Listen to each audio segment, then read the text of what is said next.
Hello दोस्तों मेरा नाम नसीर है। मैं महाराष्ट्र के एक छोटे से कस्बा जिसका नाम पूर्णा है वहाँ से आता हूँ। ये परभनी जिले में आता है। दोस्तों ऑलमोस्ट 70 दिन हो गए। 70 दिन दिल्ली की ठंड, उत्तर भारत की ठंड हमें पता है। हमें 10 डिग्री, 12 डिग्री, 15 डिग्री, 20 डिग्री इस टेम्परेचर में रहने की आदत नहीं है। लेकिन पिछले ऑलमोस्ट 70 दिनों से 26 नवंबर से हमारे किसान, माँ बाप, बहन भाई सब लोग दिल्ली में बैठे। क्यों बैठे हुए हैं दोस्तों? जरा सोचिए। वैसे मैं एक बेरोजगार युवक हूँ।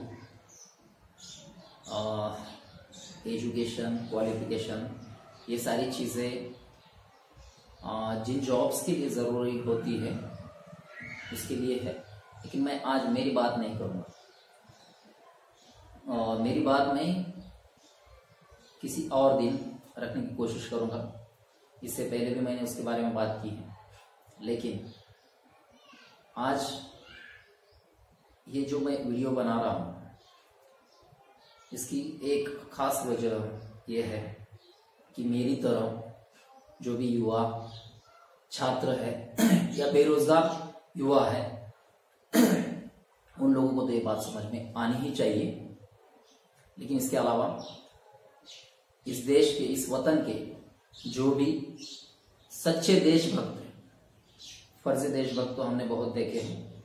और आज फर्जी देशभक्तों की वजह से हमारे किसान भाइयों को, माँ बाप जो भी बैठे हुए हैं वहां पर, उन्हें क्या दिन देखने पड़ रहे हैं। लोकतंत्र, इनके लिए तो लोकतंत्र की भी बात करना हमारी सबकी समझ से परे है। दोस्तों दुख होता है, सीने में दर्द भी होता है। आज जो सिचुएशन, जो स्थिति बनी हुई है देश में, वो बहुत खतरनाक है। अगर आज भी हम ना जागे तो बहुत खतरनाक परिस्थितियों का सामना हम लोगों को करना पड़ेगा।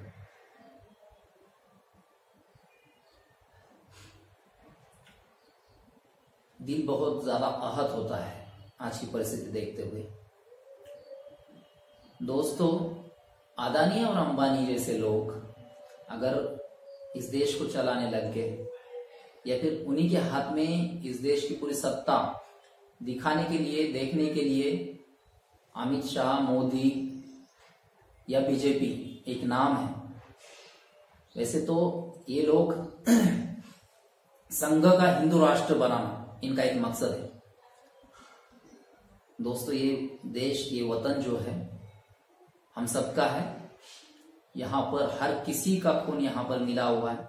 आजादी के लिए हर मजहब के लोगों ने अपना बलिदान दिया हुआ है, अपना त्याग किया हुआ है। पर इनका हिंदू राष्ट्र का एजेंडा ये चलाने की कोशिश करेंगे। लेकिन इनका सहारा लेकर अदानी, अंबानी जो अपनी आर्थिक नीतियां हैं, जो इस देश को लूटने का काम कर रहे हैं, उसे हमें समझने की जरूरत है। दोस्तों मुझे बताइए, कौन से किसान ने मांग की थी? कौन से किसान संगठन ने मांग की थी? कौन से नेता ने मांग की थी? किसान नेता ने मांग की थी? किसने मांग की थी कि ये हमें इस तरह के कानून चाहिए? और इन कानूनों का फायदा किसको हो रहा है?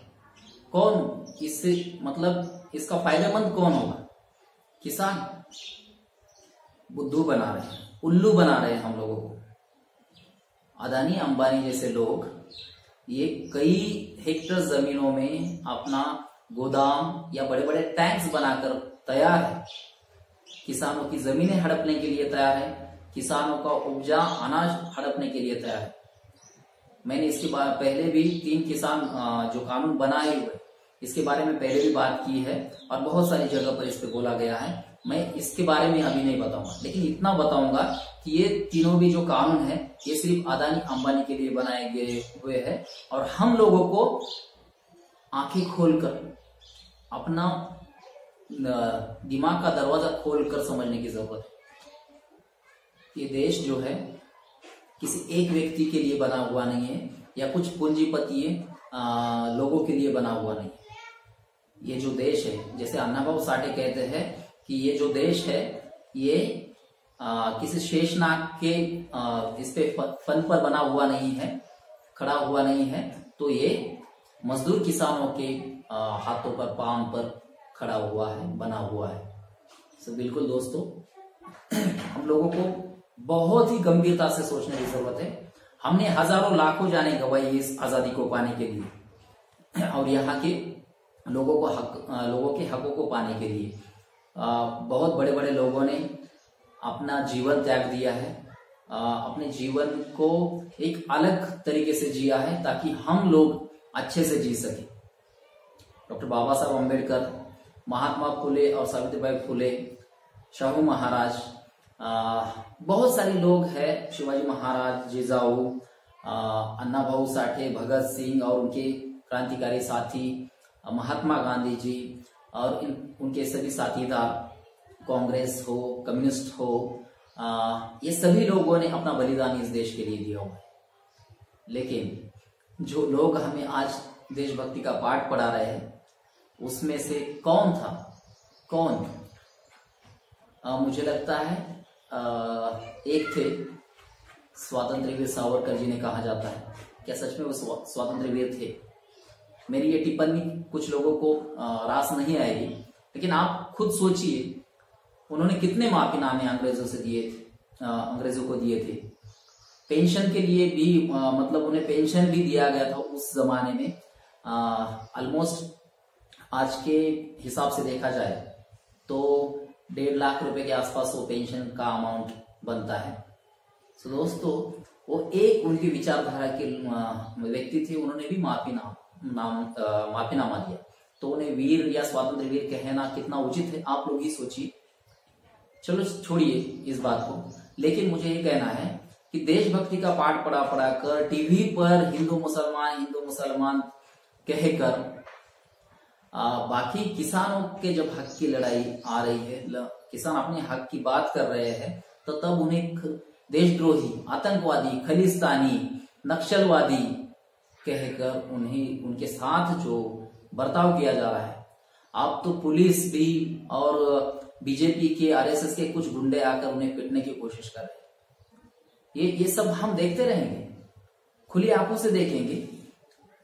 हमें जो खाना हमारे लिए हमें खाना देता है, अनाज पैदा करता है, वो किसान इतने दिनों से वहां पर बैठा हुआ है। आप खुद सोचिए, अगर किसान एक आतंकवादी होता, देशद्रोही होता, खलिस्तानी होता, इतनी वहां पर मैं तो हत्या ही कहूंगा एक्चुअली, इतनी जाने गई है वहां पर, 175 से ज्यादा जाने अभी तक गई हुई है। ये क्यों अपनी जाने देते? अगर ये सच में आतंकवादी होते, ये सच में अगर देशद्रोही होते, तो सीधे सीधे आकर आमने सामने लड़ाई करके लोगों की जाने लेते। खुद की जाने क्यों देते? और इतना धरना वहां पर, इतने ठंड में बैठने की उन्हें जरूरत क्या है? दोस्तों, हमें सीधा सीधा यहाँ पर उल्लू बनाया जा रहा है, यहाँ पर बुद्धू बनाया जा रहा है। फिर भी हम नहीं जागेंगे तो आने वाला वक्त बहुत कठिन होगा। यहाँ पर आप अगर बीजेपी के समर्थक भी हो, आप संघी भी हो, फिर भी आपके घर तक आग एक दिन पहुंचने वाली है। ये जो अमीर लोग हैं, उन अमीर लोगों के लिए ये सारा सब कुछ मतलब कानून बनाने की कोशिश की जा रही है, कानून बनाए हैं। ये बहुत खतरनाक है, हम लोगों को समझना जरूरी है, वरना ये देश एक दिन डूब जाएगा और बाद में पछतावे के लिए भी हमारे पास वक्त नहीं रहेगा। सारी चीजें बेचने की कोशिश हो रही है। ट्रेन्स भी बेच दी है, BSNL को बेचा है, LIC को बेचा है, अभी बैंकों की तरफ इनकी नजर है। अरे भाई, इतना सब कुछ हमारे जो स्वतंत्र सेनानी है या महापुरुष है, इन्होंने संविधान बनाते समय इतना सब कुछ मतलब चर्चाएं की, उसके ऊपर बातें हुई, उसके बाद ये सब कुछ बना है। और आप इतने आसानी से ये कुछ एक दो व्यक्ति के लिए ये सब कुछ बेचने दोगे?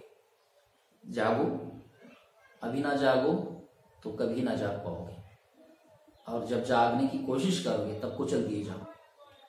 सो अभी वक्त है, एक युवा इस देश का होने की वजह से देशभक्त वही होता है जो अपने देश के बारे में, अपने सभी लोगों के बारे में, देश के अच्छाई के बारे में सोचे, ना किसी एक दो व्यक्तियों के बारे में।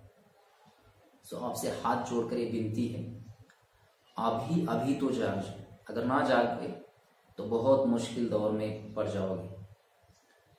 बस इतना ही कहूँगा। इनकलाब जिंदाबाद।